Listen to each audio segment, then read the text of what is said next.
Nous voulons bénir ton nom ce matin pour cette grâce que nous formons encore devant ta sainte face. Esprit de Dieu, Esprit vivant, Saint-Esprit, nous te rendons la gloire. La parole révèle quand tu seras venu, tu nous enseigneras toutes choses. Ce matin, nous te dédions tout ce matin. Veille nous enseigner, Esprit de Dieu. Veille disposer notre cœur.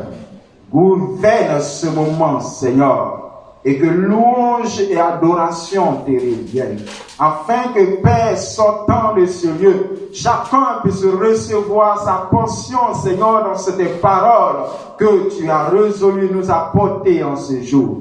Gloire te revienne parce que tu l'as fait. Au nom de Jésus. Amen. Amen. Que le Seigneur nous bénisse. Amen. Est-ce que nous avons la joie du Seigneur en nous ce matin? Amen. Est-ce que la semaine a été agréable pour chacun? Amen. Est-ce que tu es heureux de voir ton frère et ta soeur ce matin? Amen. Que le Seigneur te bénisse. Amen. Alléluia. Amen. Alléluia. Amen. Ce matin, notre Dieu voudrait attirer encore notre attention dans sa parole. Alléluia. Chaque fois que nous nous réunissons, notre Dieu prend soin de nous enseigner sa parole. Parce qu'avec cette parole, il nous a conçus. Et ce mois, il a voulu que nous parlons de l'évangélisation. Nous avons été sauvés pour sauver. Alors, il nous appelle à voir au devant de nous les grandes œuvres, les actions qu'il a menées pour nous, en vue de les apporter vers nos frères et sœurs, vers des parents qui n'ont pas encore accepté le Christ et qui sont dans plusieurs situations devant lesquelles ils savent comment s'en sortir. Alléluia. Ce matin, notre passage se trouve dans le livre de Jean, chapitre 17.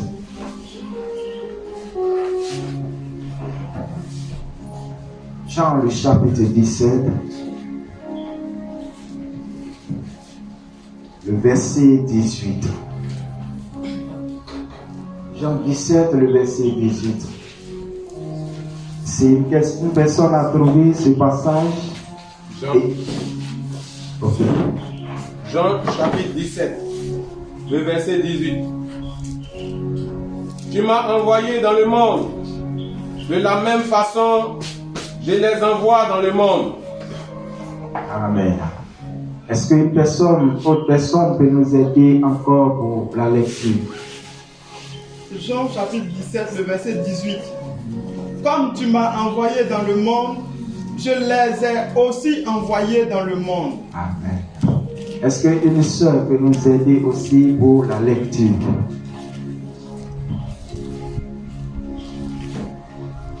Comme tu m'as envoyé dans le monde, je les ai aussi envoyés dans le monde. Ce matin, voici le passage que le Créateur voudrait mettre au devant de nous.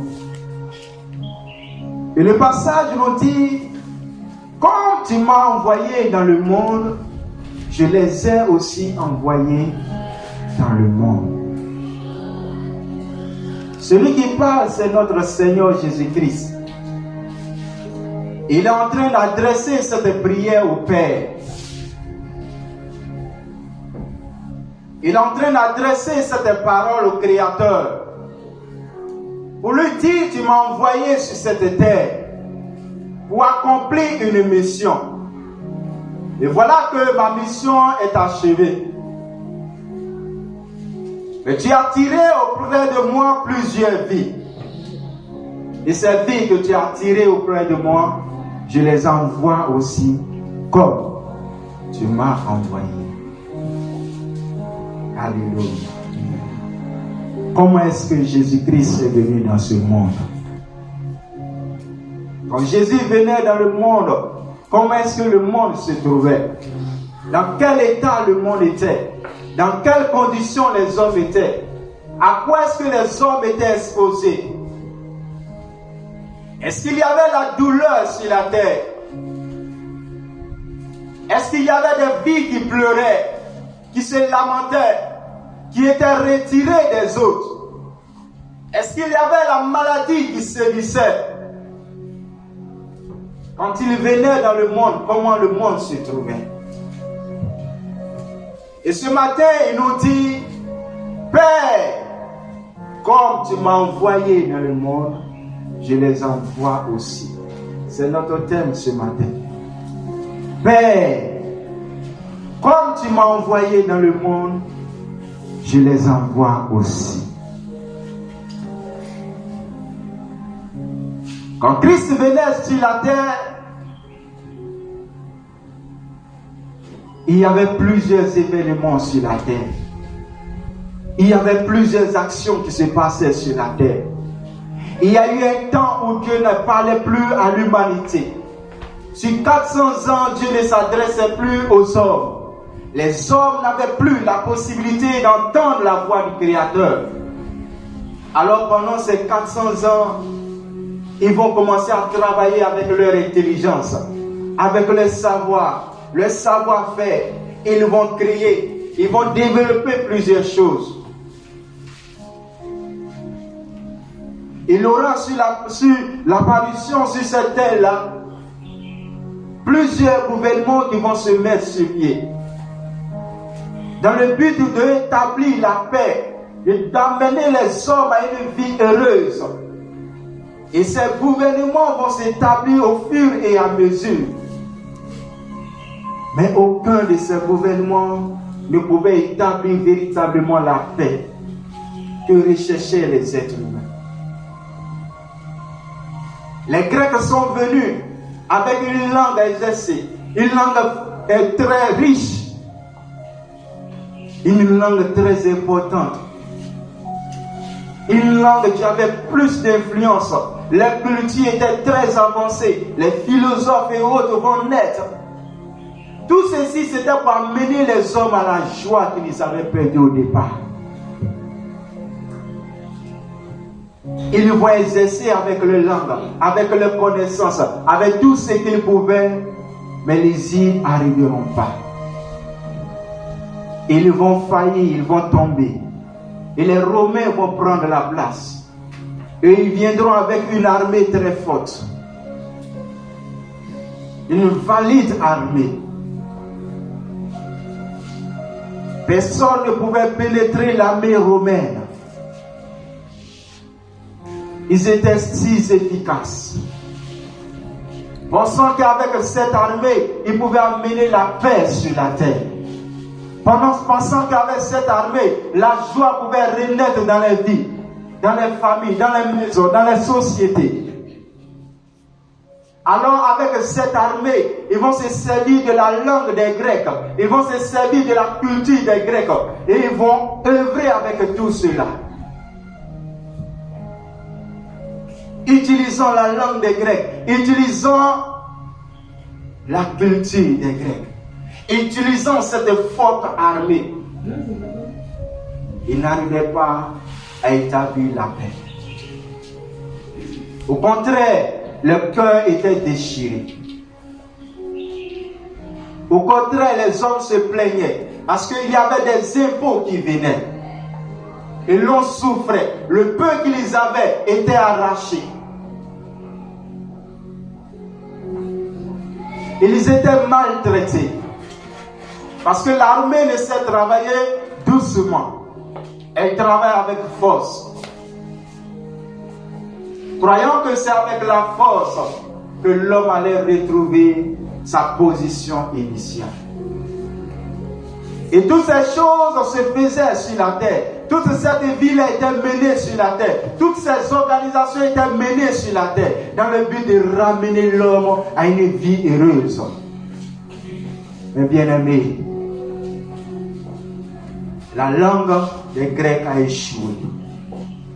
Cette forte culture des Grecs que les Romains ont pris a échoué. L'armée puissante que les Grecs avaient a échoué.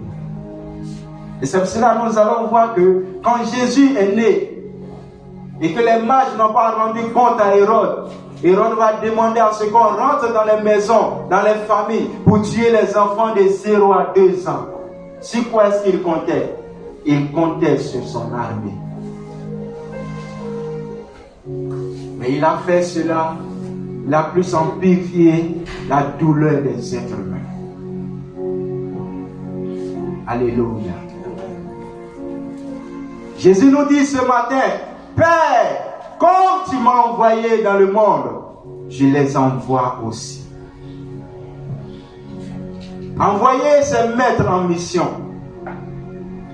Envoyer une personne, c'est le mettre en mission. Alors le Père, regardant sa créature, qu'il a fait à son image et à sa ressemblance, qui pendant 400 ans a fourni ses efforts, a fourni ses connaissances, a fourni tout ce qu'il pouvait, dans le but de se rétablir dans la vie et retrouver sa position initiale, mais qui avait échoué, incapable de se relever lui-même, incapable de se repositionner lui-même, incapable de ramener la paix dans son cœur, incapable de ramener la joie dans sa vie. Que faire? Il a été créé à mon image et à ma ressemblance. Alors, je ne peux le laisser. Il prend la décision d'amener son fils. Il prend un décret de sauver l'humanité tout entière, sans exception. Enfants, jeunes, vieillards. Il prend la résolution de sauver tout ethnie confondue. Il prend la résolution de sauver toute nation confondue. Il prend la résolution de jeter les regards sur sa créature, faite à son image et à sa ressemblance, qui est en train de souffrir, ça et là. Il envoie son fils Jésus. Et mais quand Jésus vient, toutes ces choses sont là sur la terre. La puissante armée est là. La culture est là. Tout ce qui régissait la vie des êtres humains était là. Alors comment est-ce qu'il est venu dans le monde?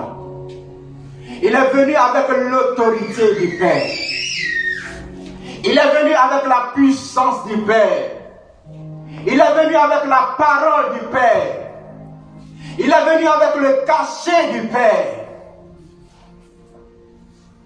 Celui qui détient toutes choses dans ses mains et qui a la possibilité de rétablir l'être humain, de repositionner les êtres humains.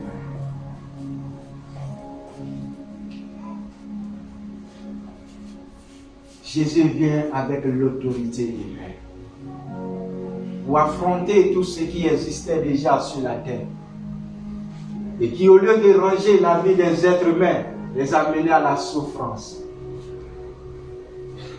Les amener à la souffrance. Et voilà, avec cette autorité du Père, il va commencer à travailler. Et il va déclarer un jour, l'Esprit du Père, l'Esprit de Dieu est sur moi, parce qu'il m'a moi. Alléluia. Et à partir de ce moment, Jésus va commencer à travailler avec la parole du Père. La parole qu'il a reçue depuis le trône, il va commencer à dispenser cette parole, à donner cette parole, aux familles, aux vies, aux êtres humains. Et la parole nous dit dans le livre de Jean, Luc chapitre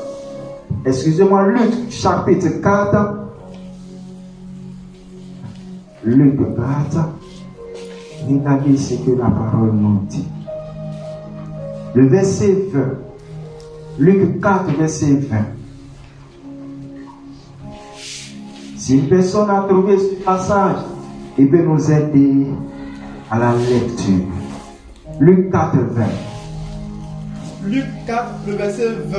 Oui. Ensuite, il roula le livre, le remit au serviteur et s'assit. Tous ceux qui se trouvaient dans la synagogue avaient les regards fixés sur lui. Alléluia.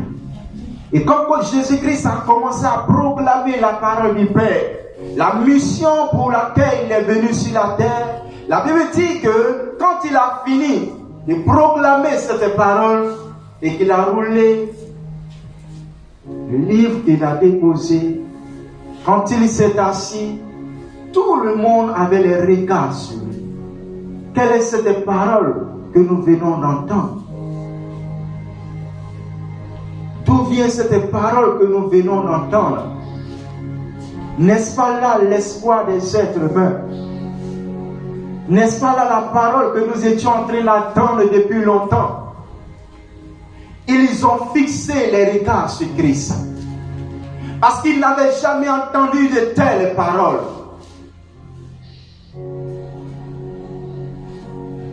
Les Grecs n'ont pas pu leur dire de telles paroles. Les Romains, avec leur armée forte, n'ont pas pu libérer de telles paroles. Et voici qu'un jeune homme vient et il donne une telle parole. Ils sont tous étonnés et ils ont les regards fixés sur Jésus.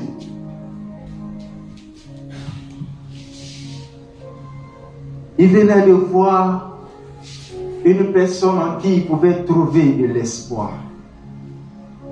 Une personne en qui ils pouvaient retrouver la vie, leur position initiale. Une personne en qui ils pouvaient placer les confiances. Une personne désormais qu'ils pouvaient suivre partout où ils partaient.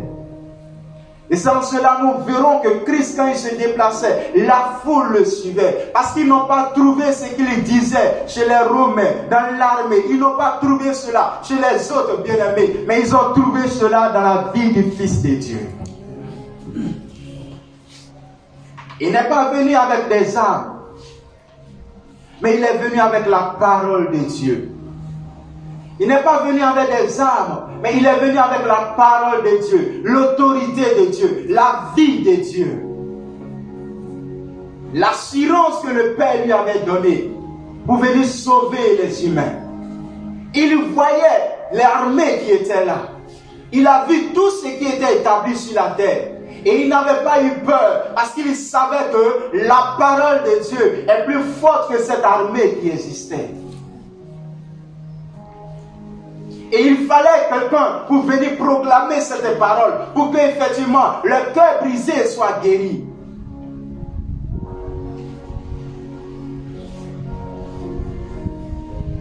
Qui allait répondre à cet appel-là?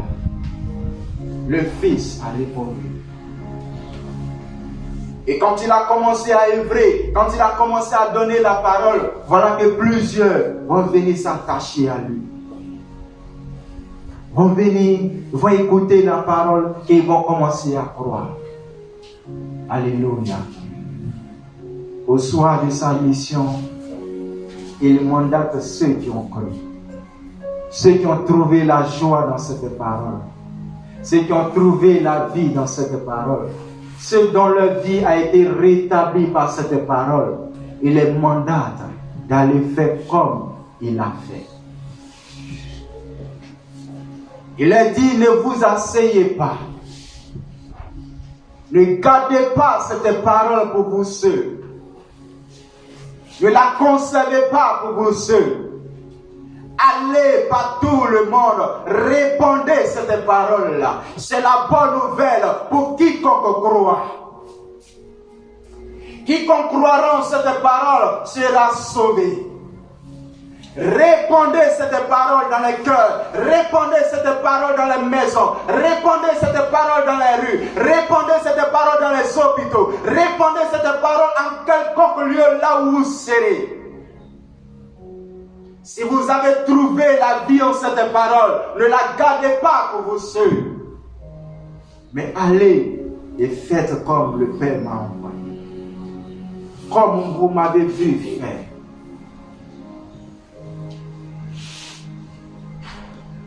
Bien-aimés, malgré tout ce que les hommes avaient mis sur pied, la médecine était développée, mais il y avait la maladie qui sévissait. Cet homme, 38 ans, était couché là au bord de cette piscine. Est-ce qu'il n'y avait pas la médecine en ce temps-là? Si, la médecine existait. Regardez cette femme avec toute sa richesse. Elle a tout dépensé. Jusqu'à 12 ans, elle trouvait des solutions. La médecine était développée. Aujourd'hui également, la médecine est développée. Mais le Père est en train de te dire, plusieurs souffrent sous la maladie. Et c'est pour cela que je t'envoie répondre cette parole pour guérir ces vies.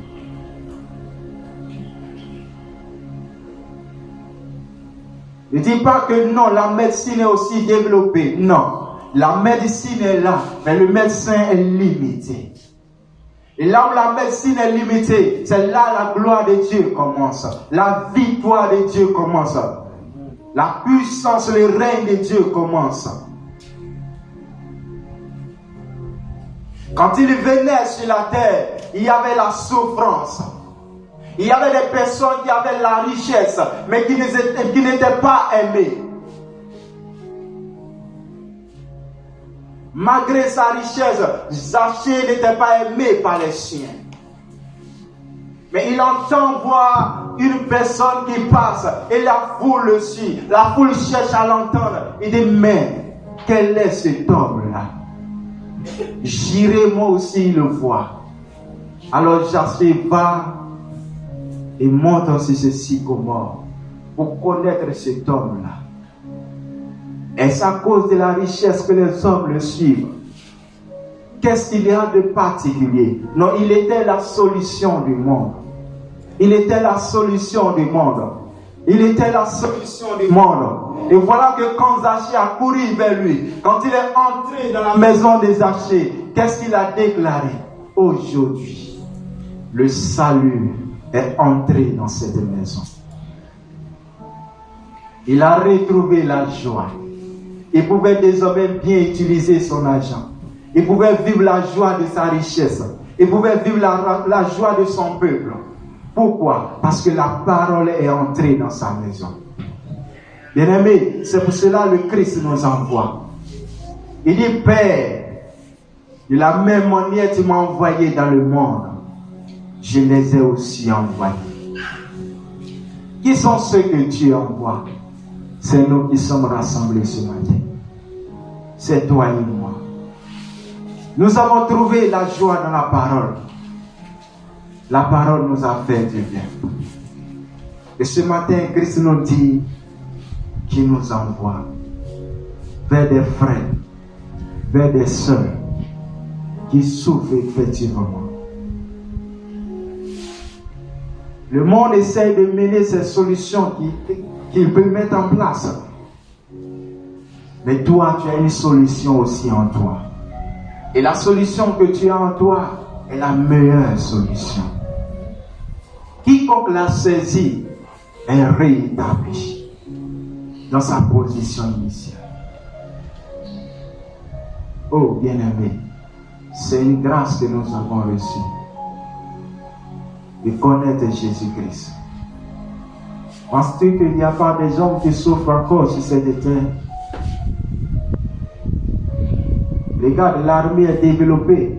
Des armes lourdes sont fabriquées. La médecine est développée. De sorte qu'on n'est pas obligé d'endormir une personne pour faire une opération. Il ne fait qu'anesthésier la place simplement. Et on opère la personne. Il peut même voir tout ce qui se passe. Malgré que cette médecine est développée, le Seigneur te dit ce matin, il y a des gens qui pleurent encore. Frère, il y a encore des gens qui pleurent. Et vers qui le Seigneur t'envoie. Tu es la personne idéale que cette personne attend ce jour. Tu es celui que le Seigneur a choisi pour sauver cette famille-là, qui ne sait comment faire.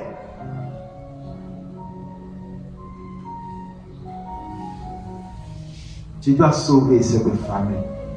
S'il te plaît, ne fais pas la bouche. Fais-le. Amène cette famille à connaître qu'il y a une parole merveilleuse qui est la bonne nouvelle. Et cette parole est venue jusqu'à elle pour que désormais elle soit restaurée. Chacun de nous a appelé à sauver une vie. Et le Seigneur ce matin voudrait nous le rappeler. Jésus n'a pas regardé à la main pour dire qu'il a peur. Il n'a pas regardé à la connaissance qui avait évolué pour dire qu'il a peur, pour être timide, pour ne pas pouvoir aller. Bien-aimé, il n'a pas regardé à tout cela, mais il a regardé à celui qui lui a donné la parole. Qui est-ce qu'il est? Il est le maître de toutes circonstances. Il est le Tout-Puissant. Il est celui qui est capable de sauver effectivement. Et il a regardé en cela pour sauver des vies. Bien-aimé, regarde à la vie que Dieu a mis en toi pour aller vers les vies. Quelle que soit la taille de la personne, quelle que soit l'opulence de la personne, quelle que soit la position sociale de la personne, le Seigneur t'envoie vers cette personne parce qu'elle est en train de souffrir.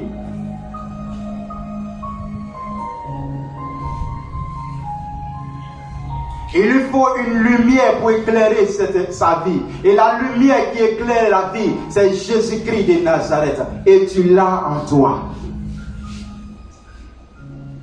Ce matin, voici la parole de Dieu. Nous allons accepter de nous tenir debout.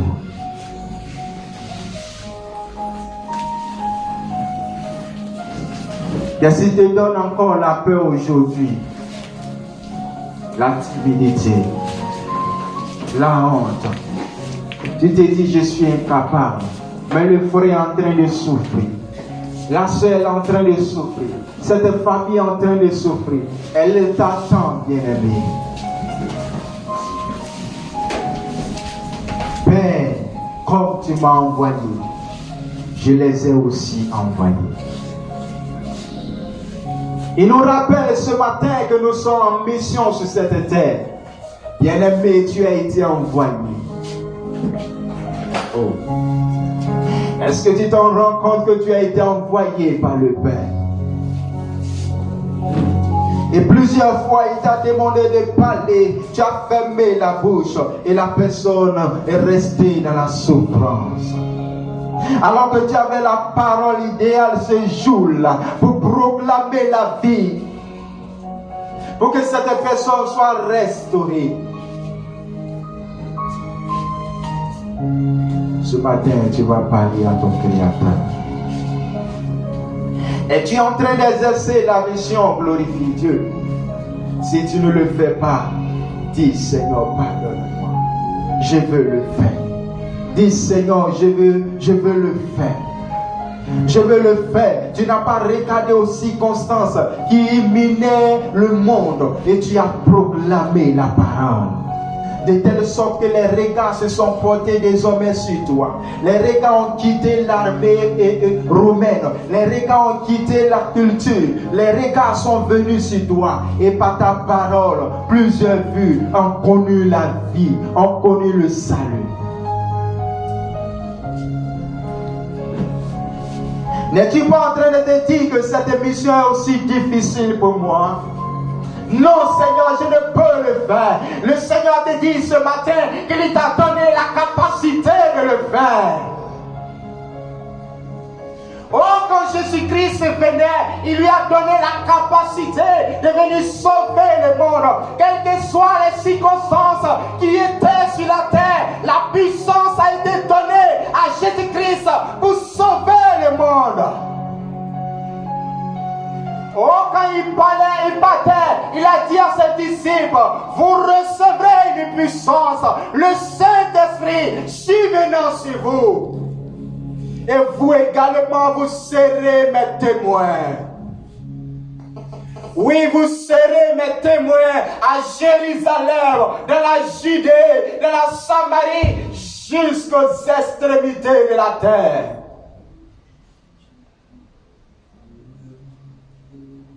Alléluia.